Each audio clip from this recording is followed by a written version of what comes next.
السلام علیکم ورحمۃ اللہ وبرکاتہ۔ امید ہے کہ آپ حضرات بغور سماعت فرمائیں گے۔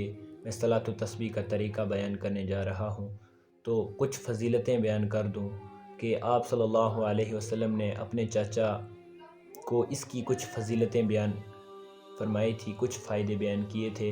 انہوں نے فرمایا کہ آپ یہ نماز پڑھ لیں، ہر دن پڑھ لیا کریں، اگر نہ ہو سکے تو کم از کم ہفتے میں ایک بار پڑھ لیا کریں، اگر ہفتے میں بھی نہ ہو سکے تو مہینے میں پڑھ لیا کریں، اگر مہینے میں بھی نہ ہو سکے تو کم از کم سال میں پڑھ لیا کریں، اگر سال میں بھی نہ پڑھ سکیں تو عمر بھر میں ایک مرتبہ ضرور پڑھ لیا کریں۔ اس سے کیا ہوگا کہ ہمارے چھوٹے بڑے نئے پرانے تمام گناہ جو ہیں وہ اللہ معاف کر دے گا، اگلے پچھلے نئے پرانے چھوٹے بڑے تمام گناہ معاف کر دے گا۔ تو میرے خیال سے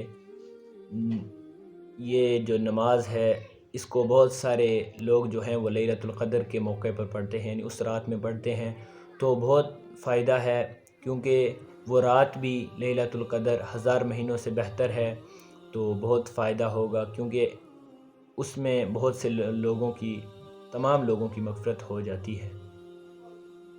تو اس سے ہم نے کرنا یہ چاہیے کہ ہم یہ نماز بھی اسی دن بہت سارے لوگ پڑھتے ہیں، تو اس لیے میں اس کا کچھ طریقہ جو ہے وہ آپ حضرات کے سامنے لایا تھا، تو اس کا مختصر طریقہ یہ ہے۔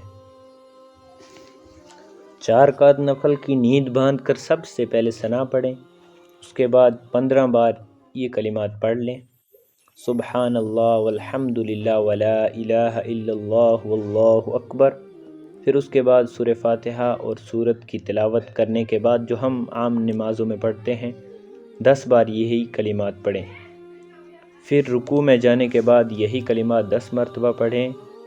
پھر کھڑے ہونے کی حالت میں 10 مرتبہ یہی کلمات پڑھیں۔ پھر سجدے کی حالت میں 10 بار پڑھیں۔ پھر جلسے یعنی ایک سجدہ کرنے کے بعد جب ہم بیٹھتے ہیں اس میں بھی 10 مرتبہ یہی کلمات پڑھنے ہیں۔